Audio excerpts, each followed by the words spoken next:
কিছুই ছিল না। তিল তিল করে ছাত্র দল, যুব দল, কৃষক দল, শ্রমিক দল, সব সংগঠনকে আমি নবীনগরের মানুষকে নিয়ে শক্তিশালী করেছি। এখানে অনেকেই ছিল, আমাদের ইনুভাই ছিল, মান্নান চৌধুরী ছিল, অন্ধকার সাহেব ছিল, আরো অনেকেই ছিল যারা মৃত্যুবরণ করেছেন, জেনুভাই ছিল। তাদের সবার ওদের আত্মার মাগফিরাত কামনা করছি। আপনারা জানেন নবীনগরের মানুষ কি চায়। নবীনগরের মানুষ চায় ধানের শীষে ভোট দিয়ে নবীনগরের ধানের শীষ থেকে নবীনগরের এমপি আপনারা দেশনেত্রী বেগম খালেদা জিয়াকে এবং তারেক রহমানকে উপহার দেওয়ার জন্য। কিন্তু আপনাদের মন দিয়ে তো কাজ করতে হবে।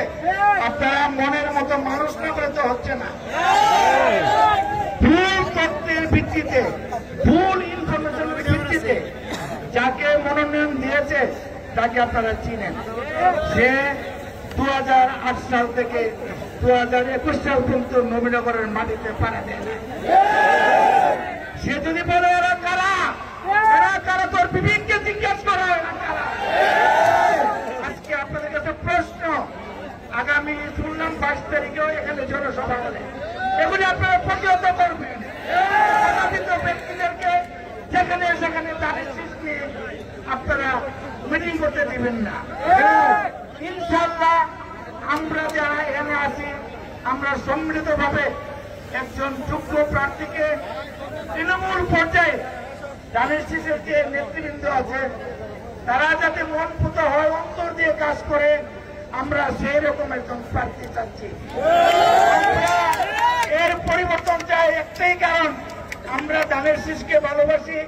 ধানের শীষ মাত্রা দিয়ে আমরা তারেক রহমানকে এই সিটটি উপহার দিতে চাই।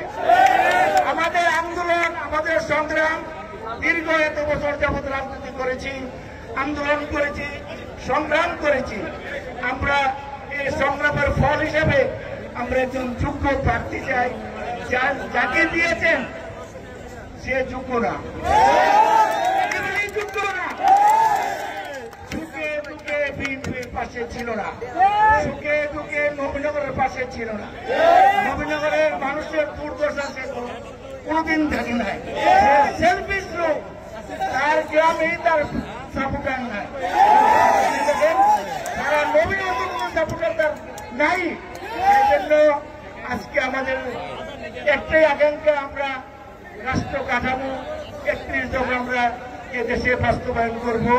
এটা হলো রাষ্ট্র কাঠামো সমস্ত মানুষের জন্য। রাষ্ট্র কাঠামো বাস্তবায়ন করার জন্য আমাদের শিক্ষা দরকার।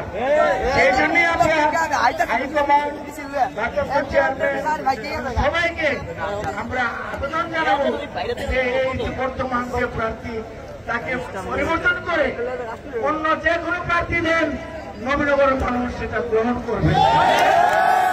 কিন্তু মান্নান সাহেব যে কথা বলেছেন, যে দম্ভ দিয়েছেন, যে উদ্যুত হয়েছেন, যারা কারা, তারা ইনশাআল্লাহ নবীনগরের জনগণ তার প্রমাণ দিবে।